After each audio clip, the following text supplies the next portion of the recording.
Guys, sorry for the long delay. I was kind of getting burned out. I needed a little break. You understand. Of course you do. You guys are cool. Anyway, this is, in my opinion, the 10 best cards for the entire set of March of the Machines. Let's hop right into it, shall we? In no particular order. To be real, there's like 5 battles in here, so I'm just going to do them all first. Kicking it off, we have Invasion of Chandalar. For 3 green, you get a Battle Siege. When Invasion of Chandalar enters the battlefield, return up to 3 target permanent cards from your graveyard to your hand. Then it flips into a Leyline Surge enchantment. At the beginning of your upkeep, you may put a permanent card from your hand onto the battlefield. So right out the gate, this thing, slap it down. It'll give you 3 of your best permanents from your entire graveyard. Especially good in like Golgari strategies or even Gruul strategies that are looting their stuff away. 3 cards for 5 mana is a little undercosted, but it also flips into something that lets you put a permanent from your hand onto the battlefield every single one of your turns. That means that it can't be countered. It just goes straight on the battlefield. They can't interact with it until after it's on the battlefield and after it's doing its thing. Probably one of my favorite battles right out the gate, not gonna lie.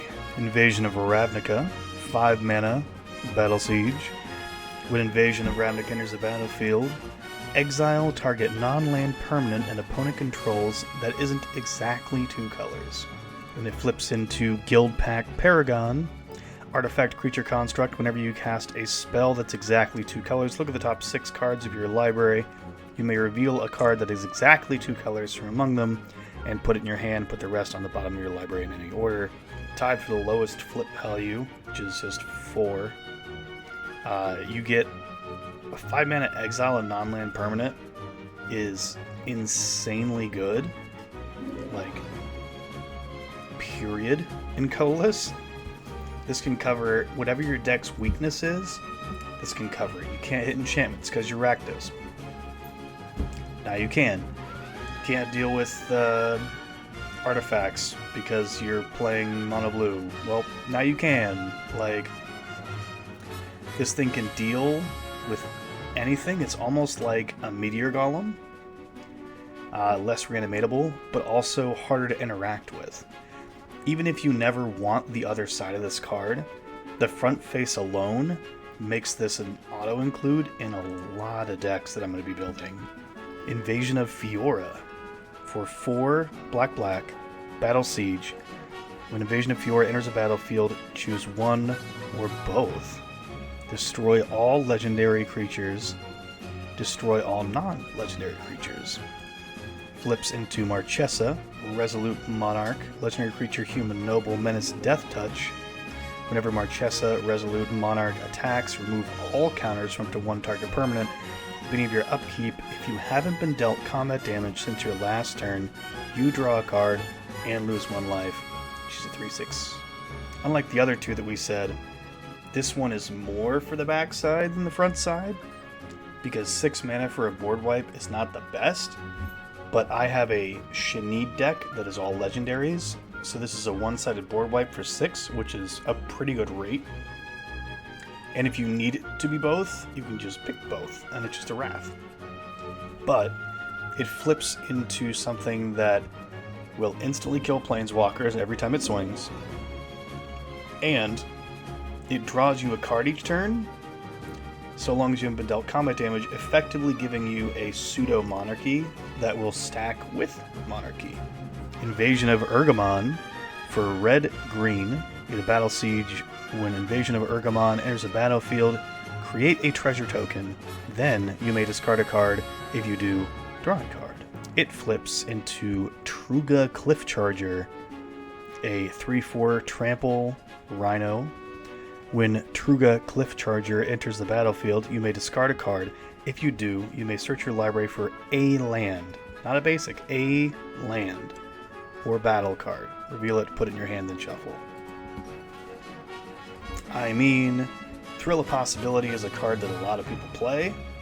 This is a strictly better Thrill of Possibility because it also creates a treasure. Then, if you deal it 5, it flips, you can discard another random card, and you can search your deck for any land you want. That's pretty good. And if you need another battle, like the Ravnica we mentioned earlier, to remove something, you can grab that too.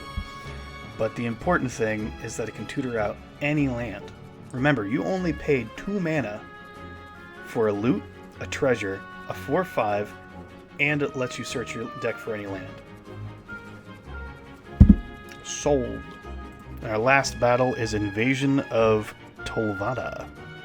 For 3 black-white, Battle Siege. When Invasion of Tolvada enters the battlefield, you may return target non-battle permanent card from your graveyard to the battlefield. Then it flips into the Broken Sky. Enchantment. Creature tokens you control have +1/+0 and lifelink. At the beginning of your end step, create a 1/1 white-black spirit creature token with flying. The front face is basically an Obsidian's Aid, which in and of itself isn't the best card ever, but it's not unplayable, especially in like reanimator strategies. And then it flips into a strictly better Bitter Blossom, because instead of losing 1 life every turn to make a dude, you are making it on your end step, which means you get it immediately, and it can swing the next turn because you got it on your end step for a 2/1 that then gains you life. I don't know what else to say there. Finally, for our first non-battle, we have Sunfall. For 5 mana, 3 white-whites, you get a sorcery. Exile all creatures, incubate X, where X is the number of creatures exiled this way.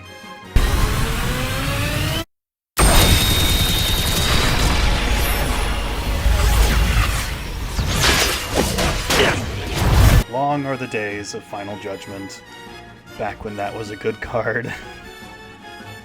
This is obviously strictly better. I would not say it's on par with, Farewell, but this is able to sweep away all creatures for the cheapest mass exile, unconditional mass exile, Magic has ever seen, by the way. Cheapest ever. And it makes you a huge body that you can then flip whenever you feel like, because you don't have to, you don't have to flip it to be a body immediately. It's just going to sit there, be a 10/10 or something crazy, and then when no one has any blockers, you can just flip it over and start smacking people for 10. I mean, this is going to find a home in a lot of my decks, personally. Surge of Salvation, 1 white instant.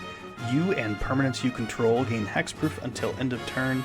Prevent all damage that black and or red sources would deal to creatures you control this turn. Important to remember here, it gives you and your permanents hexproof. That means it can prevent you from dying to anything that says target player, like Crackle with Power or a Thoughtseize. Anything that targets you can just be completely nixed for 1 mana. In addition, you can also protect yourself from a Blasphemous Act, because it prevents all damage that a black or red source would deal to creatures you control this turn. It also protects your permanents from spot removal. This does a lot for 1 mana. A lot. I would definitely check this card out.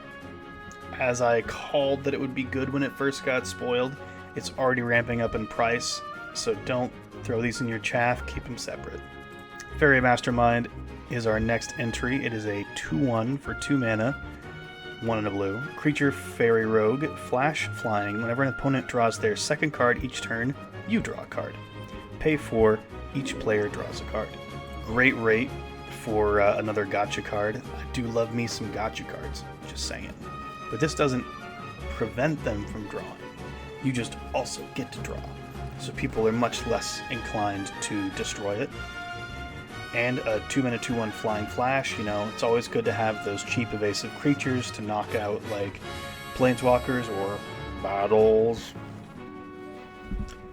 And you can pay 4 mana on an opponent's turn to basically draw 2 cards, because you'll draw the one for yourself, then making them draw their second card would draw you another card.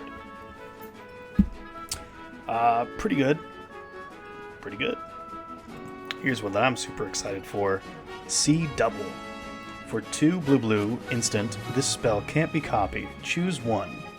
If an opponent has 8 or more cards in their graveyard, you may choose both. Copy target's spell. You may choose new targets for the copy. It's any spell, not just instant sorcery. Or create a token that's a copy of target creature. Doesn't have to be your creature. Honestly, fantastic. Are you saying for 4 mana I get to copy the best spell being cast, even if it's a permanent, and the best creature on the battlefield at instant speed, and it can't be copied by someone else's wacky Reverberate or something like that? This feels insane to me, and I feel like it's going to be one of those cards that's not worth much, but just dominates games. Like, wow, that's a lot of value for 4 mana. And the last one on our list is City on Fire. For 5 red, enchantment Convoke. If a source you control would deal damage to a permanent or player, it deals triple that damage instead. I mean, there's only been one other damage tripler in the entire game, and this is only 2 more mana, but it has Convoke. I think that this is a fantastic card, especially because you can surprise people with it. If you have an army of dudes and just one evasive flyer or whatever, you're able to just tap all your weenies for 0 mana, put it this thing, and then explode someone. I mean, Fiery Emancipation is just a good card. And this is another Fiery Emancipation. Anyway, that's it.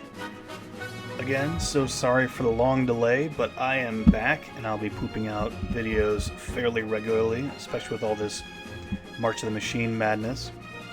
So, thanks for sticking with me, and I hope we get more great videos together. Bye.